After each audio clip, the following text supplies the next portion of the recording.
Hey guys, what's up? My name is Quincy and I've been inactive for a while. I just got finished moving and it's been a really long process, but I finally got moved in and I'm going to be making this video to show you my new studio setup. I just finished it today when I installed the TV and I finished the panels yesterday, and I'll show you all that in a second. And I'm making this video just to show you my new setup. I just moved from New York to Houston. I live in a city called the Woodlands. It's right outside of Houston, Texas. I'm really liking it here. It's really nice weather. It gets to like 106 degrees some days, so I'm loving it here. And I'm just going to be showing you my new setup. Also, I want to say thank you very, very much for helping me get to 1,000 subscribers. I'm a YouTube partner now, and I have 1,000 subscribers, and I haven't really made like any money off of it. Like literally, I haven't made any money. But it's just really nice to be one because I've always wanted to be a YouTube partner my entire life, just for the kind of benefits you get, even though now all the channels look the same. And I've always wanted to have 1,000 subscribers. I've been going towards that goal for well over the time I've been producing, for like 5 years, but I've been producing for like over two years now. But I've just finished my studio. I'm really, really proud of it. I've put a lot of time and effort and money into it, and I really hope you enjoy it. Of course, if you have any questions, let me know. And I'm making this just to kind of show what I do recommend, what I don't recommend doing, and just kind of help you guys out in your decisions when you make your home studios. So I'm really happy now actually to not have the studio be in my bedroom. I have a nice bedroom on the other side of the house, but here is my studio behind these nice sliding doors, and here's my studio. So as you can see, it's a pretty big room. The lighting I try to keep kind of cool. There's this lamp back here, there's a colored light over there, there's the TV and the monitors which have light, and there's a lava lamp, and I love lava lamps. But I'm gonna turn on all the lights just so you can see better for this video. I'll keep them on sometimes. I just think it looks kind of cooler and easier on the eyes to not have it on. Here are the CDs and DVDs collection. A lot of the DVDs are British ones that I can't really watch because I don't really have a British DVD player anymore that I watch. But I have a lot of my favorite movies up there. I have a lot of CDs here, like hundreds of them. They're my parents'. I still listen to them sometimes. I used to have a few hip-hop CDs I really liked, but I lost them. Well, I didn't lose them, the movers lost them, so I'm kind of pissed about that. But I still have a few I listen to there. I'll show you a quick like 180 of the room, of the cool stuff. In here is just a room with like insulation and stuff on the walls, just a storage room, nothing cool in there. Creepy ass room at night. Yeah, so this side of the room has a piano, a couch, and my DJ stuff, and this side of the room has shelving and storage. That side of the room is my main studio chill out area that I'm at 90% of the day, and this is just the CD, DVD collection for the nice big room out here, just kind of chilling out, hanging out room, which is awesome room to have, and that room there. And these TVs, when we bought this house, they left like 8 TVs back for us, so almost every room has a TV, and they left a lot of them back for us. It's pretty cool to have all those TVs. It's awesome. But so yeah, there's this hardwood floor, and there was a lot of low-end reflections you could hear in here, like you could barely even talk in here. And this carpet I bought, it's about an inch thick. It's I think it really matches the room nicely, and it's really removed all the low-end reflections in the room, so I'm really happy I got that carpet. Highly recommended to get a carpet or something if you have low-end reflections, and it also helps some high-end reflection, but so do those panels. I'll go over those now. Oh, and the room is 23 feet long, 13 feet wide, and 8 feet tall. These panels, these are the nice panels, these darker, blacker ones. I made them yesterday with my dad. It took almost a whole day to make, but it was well worth it. I ordered 6 2x4 panels of OC703, 2 inches thick. It was about $100 for the panels, but there's a million tutorials of like how to make these. It's just black burlap I covered them with, and I nailed them to the wall and made these tiny little stands under there, if you can see that, with metal.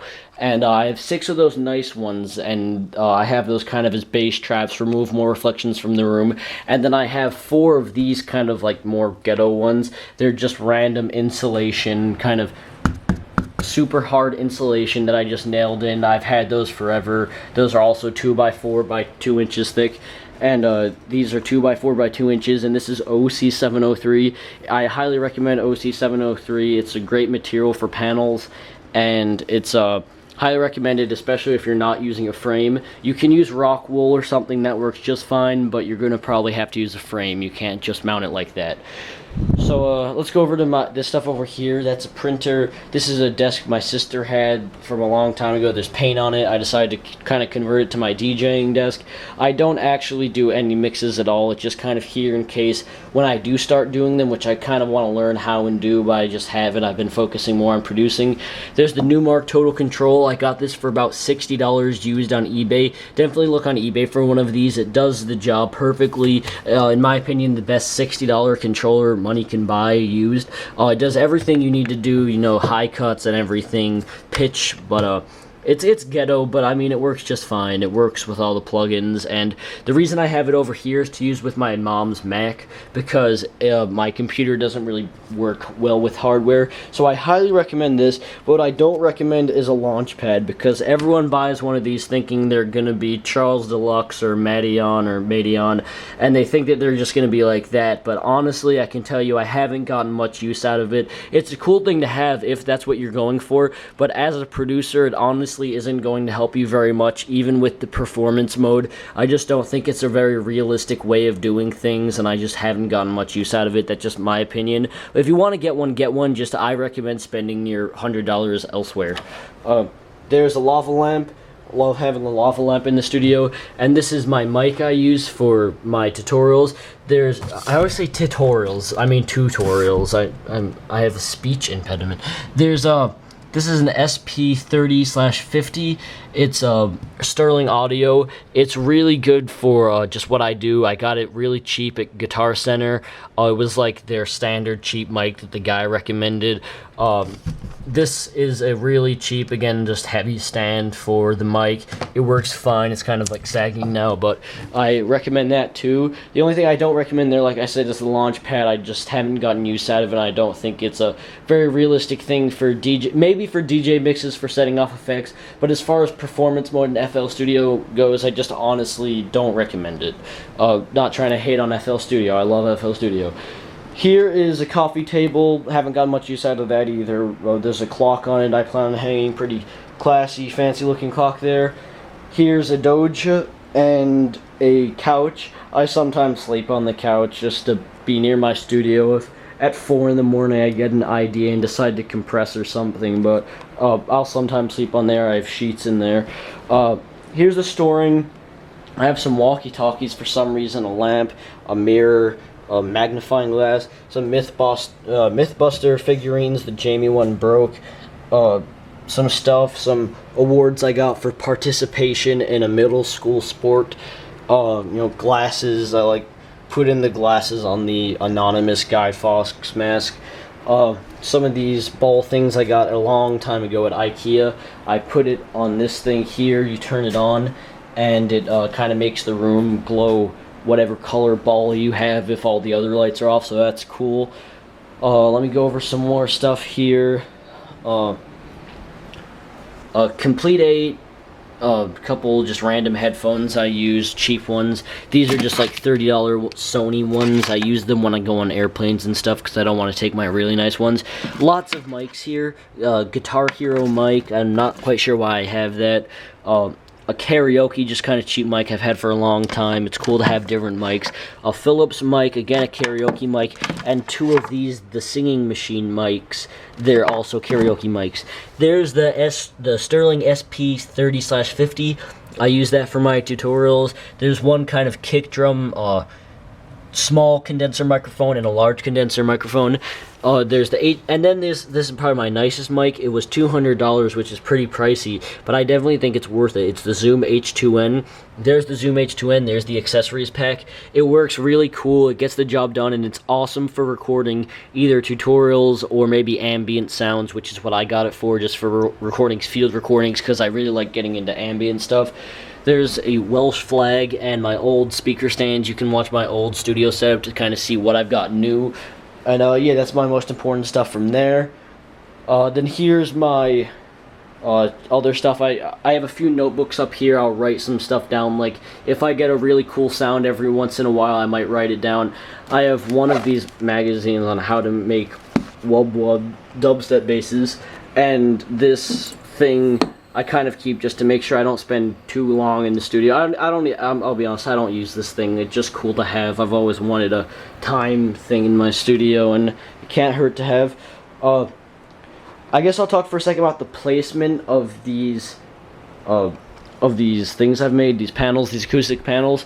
I've put the really nice ones, the new OC703 ones, on the areas of first reflection, which I recommend you look up. Pretty much you have someone sit in their studio chair and someone else drags a mirror along the wall, and when you see the reflection of the speaker of the cone, that's where you put it. There's also a mathematical thing you can do to get to it. Just look up where to put first reflection acoustic panels and you put it there, so that gets rid of the first reflection. That's a very helpful place to have it.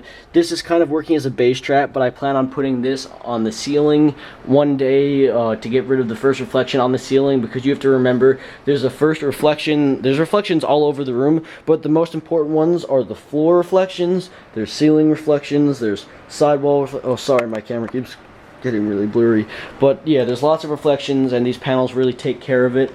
And if you look here on top of the speaker where the speaker is pointing, I've put another panel there right where it's pointing, and then another one right kind of in between those two panels, and I did that for the other side too, and just kind of get rid of as many reflections as possible. So here's my KS32. I've had this for a while. My parents have had this for probably 20 years. They bought it in the 90s. Only 90s kids will remember this. It's a great kind of MIDI. It's the KS32 weighted action MIDI studio. If you listen to my ambient trap song, that ambient kind of pad synth in the background that's low pass, the very first like plucking sound you hear and the pads, those are done with this. And even though it's not analog, even though it's digital, which technically is the same, I still think it really added a nice touch to that track, and any really hardware can, especially analog, which a lot of people like go crazy over, but it's really expensive and honestly not that worth it. My dogs are barking. There's a effects pedal down there, a few manuals on how to use it, a couple cables for recording, and this like mini speaker here it's just a crappy little speaker. Yeah, my doges, they are growling and barking. Here is my chair. I got this for Christmas. I think I might want to get a nice like pleather one, but it works just fine for now. There's this mat I used to roll around on so I don't damage the carpet. There's this little ass mat for extra ass support when I'm making music. It's very helpful. It's actually, like, honestly, it's helped a lot, the ass support. So yeah, I have some more panels in the corner, some right behind the speakers. These speaker stands are a few, probably like 4 feet tall. They're adjustable. The pair of them were $100. They were the Pro line speaker stands. I recommend them, but personally, not too much. They're not the greatest speaker stands, but they get the job done. And my speakers are the KRK Rocket 6s. And even though I love these speakers, they used to be a lot better for me because I was closer to them and I could hear the bass response better. But now that I've moved and kind of set up my studio, I have the perfect triangle thing going on, and I'm further apart so I don't hear the bass as much. And if I could have gone back in time, I would definitely recommend to all of you that you get the Rocket 8s, because they're bigger, they can go a lot louder, you can push them more. I recommend you get those because when I bought these, the Rocket 8s were like $100 more for a pair, which I really couldn't afford at the time. Now it's going to cost you like $40 more for the Rocket 8s, and it's going to be noticeably bigger and better. So honestly, just if you're thinking about buying KRKs, spend the extra $50 and get the Rocket 8s because it will be well worth it in the future. Believe me, it will. There's my desk there. I've had it forever. My parents said I should use it, and at first I was actually kind of a dick about it. I said I needed a new desk, but I used it, and I actually think it works awesome. It fits the room perfectly. It's the perfect size. It's about 3 feet long by about 3 feet wide, which is what I was looking for, and honestly, it just works perfect, and now my parents want it back, but I'm keeping it because it's awesome. My computer, I've gone over this before in my last tutorial. I have an MD My Passport. It's 2 terabytes or 1 terabyte, I think. This is the Wi-Fi thing I use. It's plugged into my computer. I currently don't have a into the wall plug-in, so I'm just using the house's Wi-Fi, which occasionally doesn't work too well, but it's working fine. This computer itself holds about 800 gigabytes. It's got 12 gigabytes of RAM, I believe. It's pretty decent. I'll be getting a new one in the next few years, but kind of out of money now, so I can't do that. Highly, in my studio, the thing I have to recommend the most are the ATH M50s. I made all of my old songs on these, and they're absolutely awesome. And honestly, all you need to produce is a laptop, pretty much. But if you have to get one extra thing, I recommend getting these because they are perfect. I also have friends who recommend Gemini. Sorry if I'm pronouncing that wrong, but headphones from them. I mean, headphones, you can't really go wrong, but these ones are highly recommended by anyone that owns them. You can probably get them for $120 now, and they're awesome. My MIDI controller here, I do recommend getting a MIDI controller. It can't hurt. As you can see, I don't know basic music theory, so I'm like retarded and put the keynotes on them. I've kind of learned them now, but everyone I show that says, wow, are you retarded? You can't learn the keynotes, but yes, I cannot learn them, apparently, and so I have to put those there. But honestly, a MIDI controller is not something that you need. A lot of people will have them in their studios, including me. I have 2 of them. But you honestly don't need it, especially now that it's so easy just to go on the piano roll and type something in. So you honestly do not need one of these. It's just something that helps. And sometimes when you see people and you think, wow, why do they have 20 MIDI controllers? Chances are that they have 1 MIDI controller and the rest of them are analog or digital synths. So look up those and learn about those. Analog and digital synths are kind of how electronic music altogether started. Look that up on a side note. But yeah, the Akai MPK49, it's really nice. These pads are shit, but this stuff is cool. There's a cool arpeggiator that's cool to mess around with. But yeah, I recommend it as it's a very good controller. Only a tiny bit of latency now, but honestly, go for a cheaper one. You do not need to spend $300 on a MIDI controller. Spend $50 on just anything, and that'll get the job done just as well. I mean, even for hip-hop producers, I mean, you can do that in FL Studio. You don't need to go like the whole stupid MPC thing. I just hit the camera. There's this lamp thing. Just brought that in today. I saw it in my garage as I was cleaning it out, and I thought, damn, that would go well next to my desk, so I'm keeping it here. Let me show you just basic mouse. Focusrite Sapphire 6 USB. Highly recommend that. That was like $150, maybe a bit less now. I'm not 100% sure. It's got great preamps, great for recording, really nice sound it gives out. Focusrite is known for making awesome preamps. I think where I first heard about it was from Boy in a Band. I used to love watching his videos, and he recommended this on his 7-day studio setup video.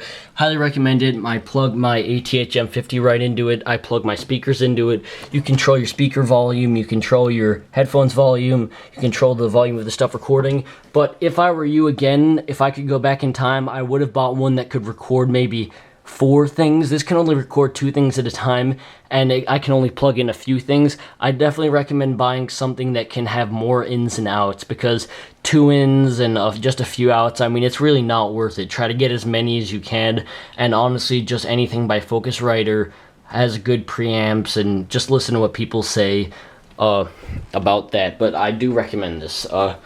So yeah, I've gone over that. My monitors here, my speakers, they are the ViewSonic ones. I think I talked about them before. I don't know too much about computer screens and monitors, but I do know these work very well for me. They're awesome. They fit perfectly on the desk when the speakers, they fit my kind of black thing going on here. All my equipment and stuff, as you can see, is black, and it's just awesome. I highly recommend it. Great quality that comes out of those. So yeah, that's everything on the desk there. Here is just a box of cables and like a drawing pad. I think I might give that away in a giveaway or something. Here is just more cables and stuff in case I ever need to use any of them. Some internet cables back there, and again, this thing just colors up the room if all the other lights are off. Damn, I'm out of breath. So over here is my TV. I got this installed today. I have a mount that I got for $60 at Best Buy. My dad helped me install this today. It's a pretty heavy TV, but it's holding up just fine. It's plugged into my my cable box up there, which is really cool. I'm very happy to have cable in here because even though I can get everything done in here, this occupies a lot of time. If I ever get bored or something and there's absolutely nothing else to do, I can always come up here, sit in my ass support chair and watch some TV. So that's cool. Very happy to have that, and I think that's everything so far as hardware goes. Let me just go over one more time. DVDs, CDs, DJ setup, just random cables, microphones, Zoom H2N, chair, KS32 by Ensoniq, and all this stuff. Definitely, like I said, look up analog synths. And oh, sorry, I forgot something. Here is the Panamax M4 300-PM. This is another one of those things that you absolutely do not need if you're living in any modern day house that has a full house power surge power surge protector. What a surge protector is it makes it so if lightning hits your house or there's an outage or something, that your gear doesn't get damaged. And my house, like many other houses today, have a full house surge protector.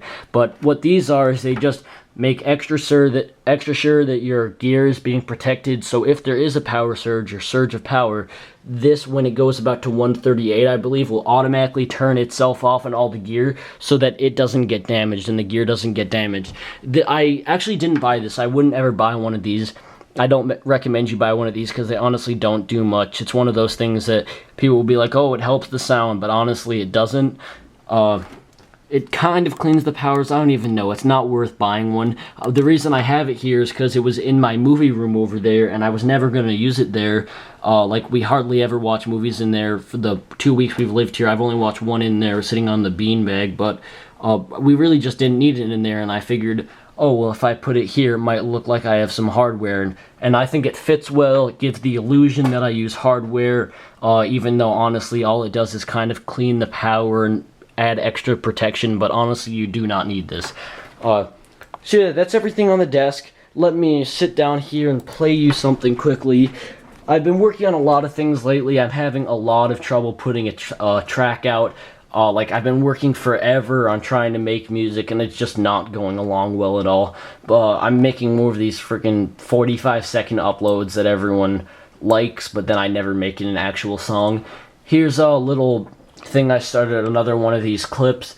It's 175. It's kind of drum and bass kind of thing. It's not too good, but I really like the bass. I got a really nice bass I'm happy with. It's like Skrillex-y, space lacy kind of thing, which I was really happy to make. Honestly, the key to making these kind of basses is distortion, EQ modification, and vocoding.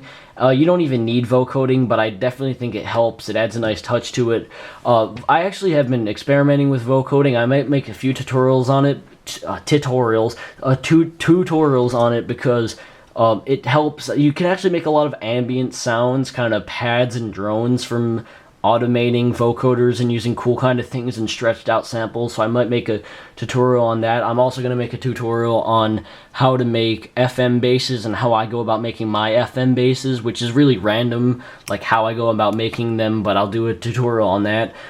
This bass here, like many of my other basses, are massive. 2 of these basses are FM8, and honestly, if you have massive and if you have FM8, that's all you need to make a song. My camera just fucked up, and I have to push these 2 videos together now. That sucks.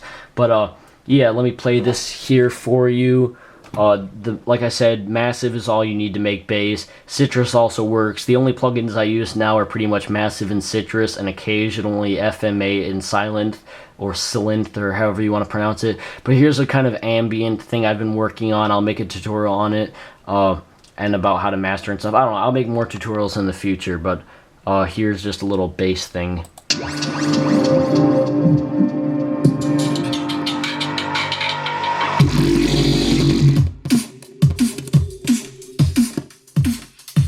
I hope I didn't wake my parents up.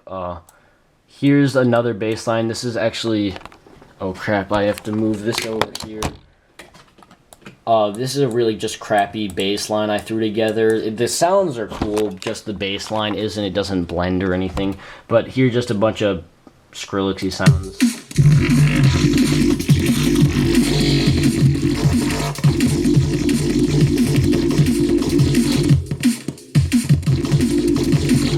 The first minute of this is ambient, but I actually really like it. But yeah, oops, let me show you my desktop backgrounds. There's one that says Quincy, there's one that's a helicopter with an anonymous mask in the background. Jake makes all my backgrounds. XX, you got Jake XX. I'll leave a link to him too. He's been very helpful and made a lot of cool effects for me. I highly recommend you check him out. And yeah, this has been my studio setup. I talked a lot about my room and my hardware setup and a tiny bit about what I use inside the box in FL Studio. Pretty much I use everything 100% what comes with FL Studio with the exception of Omnicide and Massive. That's really all I recommend other than FL Studio getting. So let me show you around the room one more time. Sorry, the video got a little fucked up in the middle. I was recording and my camera literally said got busy and then stopped working. But there's my setup there, my desk. And yeah, I highly recommend all of this. And the last thing I have to say is a shout out to everyone who's helped me over the past few years. I really would not be here making music today. I'd be doing some other stupid hobby like airsoft or some shit if I wasn't producing right now. It's literally taken over my life, but I want to thank some people out there. I want to thank Ivy the Fourth. I want to thank Willie and Matt from Barely Alive. I want to thank Mr. Vandal. He's helped out a lot. I want to thank out just lots of people, Ben Schmidt, Prism. I just want to say thank you to all of you and everyone that's helped me, because I would not be here making music today in my new studio if it wasn't for your guys' help. So thank you very much for the help. I hope you like my studio. I'm going to spin around one more time, and as always, if you have any questions, let me know. Thank you for 1,000 subscribers. It's been a huge goal of mine. I'll leave links to my homies, links in the description of this video. But of course, if you have any questions, let me know. And peace. Have a great time, and let me know what you'd like me to do more tutorials on. I'll be focusing a bit less on tutorials, and a bit more on music. But thank you very much. Anyone wants to collab, hit me up. Have a great time, and this has been Quincy in my new studio in the Woodlands, Houston, Texas.